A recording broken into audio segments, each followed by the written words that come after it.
നമസ്കാരം സുഹൃത്തുക്കളെ. ചിലർ വരുമ്പോൾ ചരിത്രം വഴിമാറുന്നു എന്ന് കേട്ടിട്ടില്ലേ? അത്തരമൊരു 11 വർഷങ്ങളാണ് കടന്നുപോയത്. ഒരു ഇന്ത്യൻ പ്രധാനമന്ത്രിയുടെ ദൗത്യം എന്തായിരിക്കണം? ഇന്ത്യയെ കണ്ടെത്തൽ എന്നൊരു പുസ്തകം എഴുതിക്കൊണ്ട് ഈ ജനതയുടെ സംസ്കാരത്തിന്റെ വേരറുത്തുകൊണ്ട് പാശ്ചാത്യ സംസ്കാരത്തെ, മറ്റു വൈദേശിക പ്രത്യയശാസ്ത്രങ്ങളെ ഇവിടെ നട്ടുപിടിപ്പിച്ചുകൊണ്ട് ഈ സംസ്കാരത്തെ തച്ചുടയ്ക്കലാണോ? അതോ പൗരാണിക ഭാരതത്തെ ആധുനിക ലോകവുമായി ബന്ധിപ്പിച്ചുകൊണ്ട് ഈ ഭാരതത്തെ ഒരു വിശ്വഗുരുവായി ഉയർത്തലാണോ? ഏതാണ് ശരി എന്നുള്ളത് ചരിത്രം പറയട്ടെ, കാലം തീരുമാനിക്കട്ടെ. ഇപ്പോൾ പലരും നെഹ്റുവിനോട് നരേന്ദ്രമോദിയെ താരതമ്യം ചെയ്യുന്നുണ്ട്, മൂന്നാമതും പ്രധാനമന്ത്രിയായി എന്നുള്ളത് കൊണ്ട്. പക്ഷേ നമ്മൾ മനസ്സിലാക്കേണ്ട ഒരു കാര്യമുണ്ട്. ഈ കോൺഗ്രസ് എന്ന ദേശീയ പ്രസ്ഥാനത്തിന്റെ സാധ്യതകളെ ഉപയോഗിച്ചുകൊണ്ട്, ദേശീയ പ്രസ്ഥാനമായിരുന്നു കോൺഗ്രസ്, അതൊരു പാർട്ടിയല്ല. എല്ലാ സംഘടനകളും ദേശീയതയ്ക്ക് വേണ്ടി, സ്വാതന്ത്ര്യത്തിന് വേണ്ടി അവരുടെ പ്രവർത്തനങ്ങൾ ഒരുമിപ്പിച്ച ഒരു പ്ലാറ്റ്ഫോമായിരുന്നു കോൺഗ്രസ് എന്ന് പറയുന്നത്. അതിനെ ഒരു രാഷ്ട്രീയ പാർട്ടിയാക്കി മാറ്റിക്കൊണ്ട് അതിന്റെ സാധ്യതകളെ ഉപയോഗിച്ചുകൊണ്ടാണ് നെഹ്റു പ്രധാനമന്ത്രിയായി തീർന്നത്. അതും പട്ടേലിനെ സപ്പോർട്ട് ചെയ്ത ഒരു ജനതയും ആ പ്രവർത്തക സമിതിയും ഒക്കെ ഉണ്ടായിരുന്നപ്പോഴാണ് ഏതോ വിധത്തിൽ അന്ന് നെഹ്റു പ്രധാനമന്ത്രിയായി തീർന്നത്. അതെന്താണെന്ന് ചരിത്രം നമ്മോട് പറയുമോ എന്ന് നമുക്ക് അറിഞ്ഞുകൂടാ. എന്തായാലും ആ വിധത്തിൽ ജനാധിപത്യപരമായി അല്ലാതെ തിരഞ്ഞെടുക്കപ്പെട്ട നെഹ്റുവിനെയും നരേന്ദ്രമോദിയെയും താരതമ്യം ചെയ്യുന്നത് ശരിയല്ല എന്നാണ് എൻ്റെ അഭിപ്രായം. കാരണം നരേന്ദ്രമോദി നടന്നു വന്ന ആ വഴികളുണ്ടല്ലോ, ഒരു അതിസാധാരണ കുടുംബത്തിൽ ചായ കച്ചവടക്കാരനായി വളർന്നു വന്നുകൊണ്ട് ഭാരതത്തെ നേരിട്ട് കണ്ടറിയാൻ വേണ്ടി വളരെ ചെറുപ്പത്തിൽ വീട്ടിൽ നിന്ന് ഇറങ്ങി പുറപ്പെട്ട് സ്വയം സേവകനായി ഭാരതത്തിന് വേണ്ടി ജീവിതം സമർപ്പിച്ച് വളരെയധികം ജനാധിപത്യപരമായി തിരഞ്ഞെടുക്കപ്പെട്ടുകൊണ്ട് വൻ ഭൂരിപക്ഷത്തിൽ വന്നുകൊണ്ട് അങ്ങനെ വന്ന ഒരു പ്രധാനമന്ത്രിയെ അങ്ങനെയല്ലാതെ ജനാധിപത്യപരമായി അല്ലാതെ വന്ന ഒരു പ്രധാനമന്ത്രിയോട് താരതമ്യം ചെയ്യുന്നത് ശരിയല്ല എന്നുള്ളതാണ് എൻ്റെ അഭിപ്രായം. അത് രണ്ട് സംഘടനകളെ, രാഷ്ട്രീയ പാർട്ടിയെയും നമ്മൾ അത് പരിഗണിക്കേണ്ടതാണ്. കാരണം ഒരു ദേശീയ പ്രസ്ഥാനം എന്നുള്ള നിലയ്ക്ക് കോൺഗ്രസ് ഏതോ കാലത്ത് ഉണ്ടായി വന്ന് അതിൻ്റെ സാധ്യതകളെ നെഹ്റുവിൻ്റെ അച്ഛൻ തന്നെ ഉപയോഗപ്പെടുത്തിക്കൊണ്ട് നെഹ്റുവിനായി ഒരു സിംഹാസനം ഉണ്ടാക്കി കൊടുത്തിടത്തു നിന്നാണ് നെഹ്റു എന്ന പ്രധാനമന്ത്രി ഉണ്ടായി വരുന്നത്. പക്ഷേ ഒരു വലിയ വട്ടപൂജ്യത്തിൽ നിന്നാണ് നരേന്ദ്ര ദാമോദർ ദാസ് മോദി എന്ന പ്രധാനമന്ത്രി ഉയർന്നു വന്നത്. അങ്ങനെ നോക്കുമ്പോൾ ആരായിരുന്നു ഭാരതത്തിന് വേണ്ടി ചിന്തിച്ചത് എന്നുള്ളത് നാം പരിഗണിക്കണം. ഇന്നിപ്പോ നമ്മൾ ഈ 11 വർഷങ്ങൾ പരിഗണിക്കുമ്പോൾ മുത്തലാഖ് നിരോധനം മുതൽ ഓപ്പറേഷൻ സിന്ദൂർ വരെയുള്ള ഭാരതീയ സ്ത്രീയുടെ അഭിമാനവും മാന്യതയും ഉയർത്തിപ്പിടിക്കാനുള്ള മോദിജിയുടെ പ്രവർത്തനങ്ങൾ ഒന്ന് ശ്രദ്ധിച്ചു നോക്കൂ.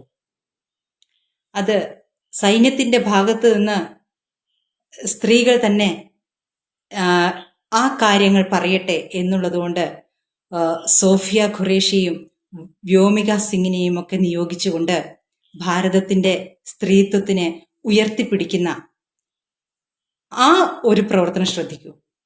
അതുപോലെ ഇസ്ലാമികമായ ആ നിയമങ്ങളിൽപ്പെട്ട് സ്വത്തില്ലാതെ അങ്ങനെ 4 വിവാഹങ്ങളിലൊക്കെ പെട്ട് കഷ്ടപ്പെടുന്ന ആ സ്ത്രീകളെ സ്വന്തം സഹോദരിമാരായി പരിഗണിച്ചുകൊണ്ടുള്ള ആ പ്രവർത്തനവും ശ്രദ്ധിക്കൂ.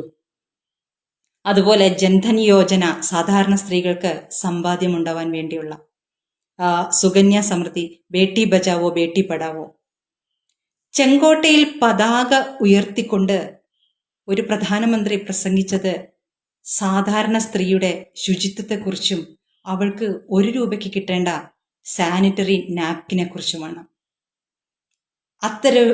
അത്തരത്തിലുള്ള ഒരു പ്രധാനമന്ത്രി ലോകത്തിൽ എവിടെയെങ്കിലും ഉണ്ടായിട്ടുണ്ടാവുമോ? അങ്ങനെയൊരു അതിസാധാരണനായ, അങ്ങനെ ചിന്തിക്കാൻ കഴിയുന്ന ഒരു പ്രധാനമന്ത്രിയെ കിട്ടിയിട്ടും നമ്മുടെ ഒരു വിഭാഗം ജനങ്ങൾ എന്തൊക്കെയാണ് ചിന്തിക്കുന്നത്, എന്തൊക്കെയാണ് പറയുന്നത്. സാധാരണ സ്ത്രീകള് നോർത്ത് ഇന്ത്യയിലൊക്കെ ഈ പ്രാഥമിക കൃത്യങ്ങൾ അത് നിർവഹിക്കാൻ പോകുന്ന സമയത്താണ് ആ കൊലപാതകങ്ങളും ബലാത്സംഗങ്ങളൊക്കെ നടക്കുന്നത് എന്ന് മനസ്സിലാക്കിയ ആ സാധാരണക്കാരനായ മോദിയാണ് പിന്നീട് എല്ലാവർക്കും എല്ലാ വീട്ടിലും ടോയ്ലറ്റുകൾ, കക്കൂസുകൾ എന്നുള്ള ആ വലിയ വിപ്ലവം നടപ്പാക്കിയത്. അതുപോലെ ആ കൊറോണ കാലത്ത് റേഷൻ അരി കിട്ടാത്ത ഒരു മനുഷ്യൻ പോലും ഉണ്ടാവില്ല. ആരും പട്ടിണി കിടന്നിട്ടില്ല. ഏത് രാഷ്ട്രീയത്തിലുള്ളവരും ആ മനുഷ്യന് അന്ന് നന്ദി പറഞ്ഞിട്ടുണ്ട്. ഒരു രാജ്യത്തെ അത്രയ്ക്കും ആ മാരകമായ രോഗവ്യാപനത്തിന്റെ ആ അവസ്ഥയിൽ രാജ്യത്തെ പിടിച്ചു നിർത്തിയ, ഒരാളെയും പട്ടിണി കിടക്കാൻ സമ്മതിക്കാതെ അങ്ങനെ സംരക്ഷിച്ച ഒരു പ്രധാനമന്ത്രിയാണ് നമ്മുടെ നരേന്ദ്രമോദി. അങ്ങനെ 11 വർഷങ്ങൾ പൂർത്തിയാക്കുമ്പോൾ ഇനിയും നമുക്ക് എന്തൊക്കെ നേട്ടങ്ങൾ ഉണ്ടാക്കിത്തരാൻ പോകുന്നു എന്നുള്ളതാണ് നാം ശ്രദ്ധിക്കേണ്ടത്. ഇപ്പോൾ തന്നെ GDP വർദ്ധിച്ചു. അതുപോലെ തന്നെ അതിദരിദ്രരായിട്ടുള്ള അവരുടെ കണക്ക് 27% എന്നുള്ളതിൽ നിന്ന് 5% കുറഞ്ഞു. ഇന്ത്യയെ പോലുള്ള ഒരു മഹാരാജ്യത്ത് പെട്ടെന്ന് മാറ്റാൻ പറ്റുന്ന ഒന്നല്ല ദാരിദ്ര്യം എന്ന് പറയുന്നത്. കാരണം സ്വാതന്ത്ര്യാനന്തരം ഇത്ര വർഷങ്ങളുണ്ടായിട്ടും ഈ ഗരീബി ഹഠാവോ എന്നൊക്കെയുള്ള ആ മുദ്രാവാക്യങ്ങൾ ഉയർത്തി എന്നുള്ളതല്ലാതെ അതിനു വേണ്ടിയുള്ള പ്രവർത്തനങ്ങളൊന്നും പിന്നീട് നടത്തിയില്ല എന്നുള്ളതാണ്.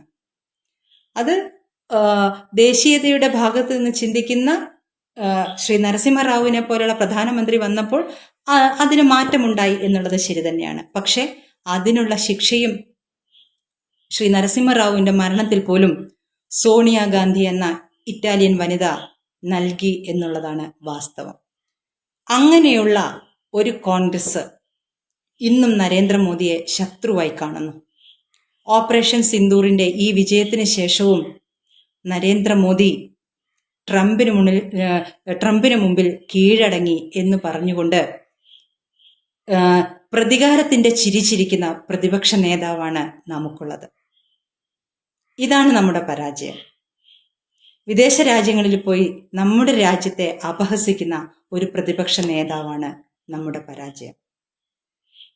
എന്താണ് അദ്ദേഹത്തിന്റെ കുറവ് എന്ന് ചോദിച്ചാൽ നമുക്കൊക്കെയും അറിയാം അതെന്താണ് എന്നുള്ളത്. ഭാരതത്തോട് ആ പൊക്കിൾക്കൊടി ബന്ധമുണ്ടാവണമെങ്കിൽ ഭാരതത്തിന്റെ പുത്രനായിരിക്കണം. അതാണ് ആ കുറവ്.